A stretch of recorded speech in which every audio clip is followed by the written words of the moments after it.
Well, let's talk about, before you present some of your slides, but let's talk about your career and shift to that. Where'd you grow up? I forget. I grew up in a small town, 3 small towns in South Jersey till I was 9, and then I moved to Richmond, Virginia when I was 9. I was there till I was 18. And what did you study in college, and what were your early career aspirations? You didn't always want to be an investor. I was an English major my first 2 years, and I wanted to be an English professor. My first semester of my junior year, I took a course in economics so I could read the newspaper, because I wasn't very good at it, even though I was supposedly an English major. And fell in love with the subject and crammed an economics major in. I think I took 18 out of my last 21 courses were economic courses, something absurd like that. And then I wanted to be an economics professor. So I wanted to teach. I love teaching. So yeah, you have teaching in your genes, it sounds like, at least it called early. What? Well, I also have a dropout in my genes, because I went to get my PhD in economics at Michigan, and I lasted a semester and a half. I didn't handle them as well as you guys handled them on the football field back then. Anyway, I lasted a semester and a half, and I dropped out, went to work construction for 6 months, and then my first marriage, which was a practice marriage, in at 22. In at 22, out at 23. Don't get married at 22, okay? It was my first great cutting my losses, okay? Oh, actually, she cut them, not me. We have her here. Anyway, she lived in Pittsburgh, and she was more connected than I was, and I got a job at Pittsburgh National Bank through her stepfather. And for those who aren't in the financial services industry, can you explain what exactly a hedge fund manager does, and how is that different than a traditional money manager, in simple terms? I have no clue.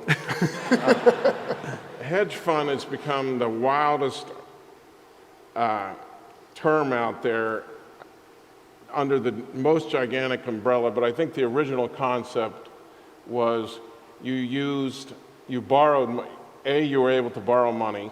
So you didn't just, if you had $100, you might invest 120 or 130 of it by borrowing, and your fees were a percentage of the profits you made for your client. Pre-hedge fund, you would just charge 1% of whatever the client gave you. Under the hedge fund format, there's really the only 2 things they have in common is they generally use leverage, and they generally charge the client as a percentage of profits. Okay, and you started your company, Duquesne Capital, in 1981, I believe. When you started your company, so, shift back a bit, how old were you when you started your first fund, and how much did you raise? Well, I was 28 years old. When I was 27, I was Director of Investments for Pittsburgh National Bank.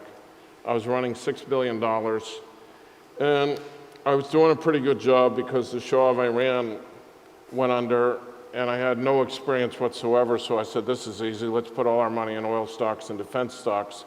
If I had been a little older and a little wiser, I would have diversified. It went up a lot, so everybody thought I was a genius. I wasn't a genius, I just didn't know any better. So I go to this dinner in New York. I'm making $43,000 a year, and I give a presentation on the gold, and the guy says, you don't sound like you're from a bank. Why don't you start a firm? And I said, with what? I'm worth about $4 grand. And he says, well, I'll pay you $10,000 a month to talk to you. So I started Duquesne Capital, and he said, you can raise money. Well, I'm such a good salesman, after a year and a half, I'd raised $900,000. So that's what I started with, $900,000. 2 years later, the guy that paid me $10,000 a month to talk to me, I woke up one morning, and he was going to jail. He had some scheme, and it cost Chase Bank $256 million. By then, I was up to a grand total of $7 million with a 1% fee. For those of you who went to the wrong school, I know all USC people can do the math. I had $70,000 a year in revenues, and my overhead was $160, and I was in deep, you know what. So that's how it started. So started small. You started small, but still you started young at 28 years old. To raise $1 million is no easy feat. In the introduction, I did say at the time you retired in 2010, your firm was managing $12 billion. So the growth was pretty stratospheric. Give us a couple quick answers just to educate us. What is a typical annual return for a hedge fund these days? Like, what's a good hedge fund return? Today? Yeah. I'd say people are pretty happy and pretty proud. I'd say 12%. 12%. 12% a year. 12% a year. So over the course of 30 years that you ran your fund, what was your average annual return? 30.4, but who's counting?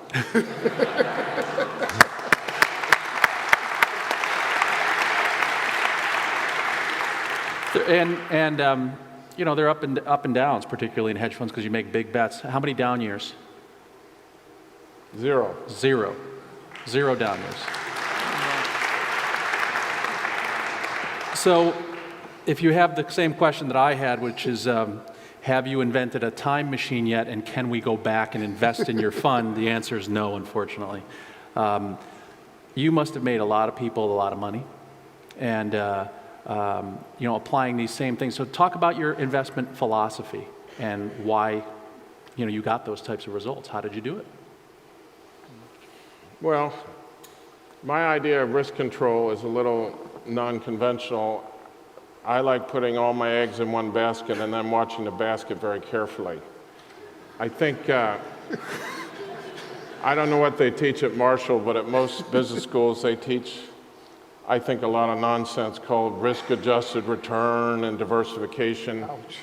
As a money manager, if you look at a normal portfolio, most people will make 70–80% of money that year on 2 or 3 ideas, even though they'll have 30 or 40 things in their portfolio. My concept was to put into those 2 or 3 ideas that I had the most conviction in. I was also lucky to travel across asset classes, so I traded commodities, currencies, bonds, and equities, and it gave me the discipline. If I didn't have a good idea in equities, I was happy to have no equities, or the same thing with bonds. So when you have a quiver with a bunch of arrows in it, you can usually find something to put a lot of money into. The only other thing I'd say is too many investors look at the present. The present is already in the price. You have to think out of the box and sort of visualize 18 to 24 months from now what the world is going to be and what securities might trade at. You know, what a company's been earning is ridiculous. It doesn't mean anything. What you have to look at is what people think, what a company's earning, what people think it's going to earn, and if you can see something 2 years that's going to be entirely different than the conventional wisdom, that's how you make money. My first boss used to say the obvious is obviously wrong. If you invest in conventional wisdom, you're going to lose your butt. Because everyone's already there. Let's talk quickly about philanthropy, and then we're going to go to your slides. In 2008, you had a big year publicly. It was reported that you made $250 million. In 2009, you were listed as the most charitable person in the United States, giving away $700 million to foundations supporting medical research, education, and anti-poverty. Why do you give, and how do you decide where to invest your philanthropic and service dollars? Well, the first reason I give is because I can.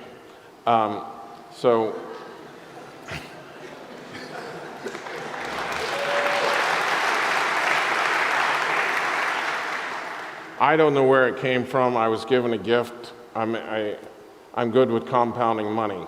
I'm a competitive person. I got an ego problem. I like winning. I like beating somebody at something, but it really doesn't give you that much satisfaction.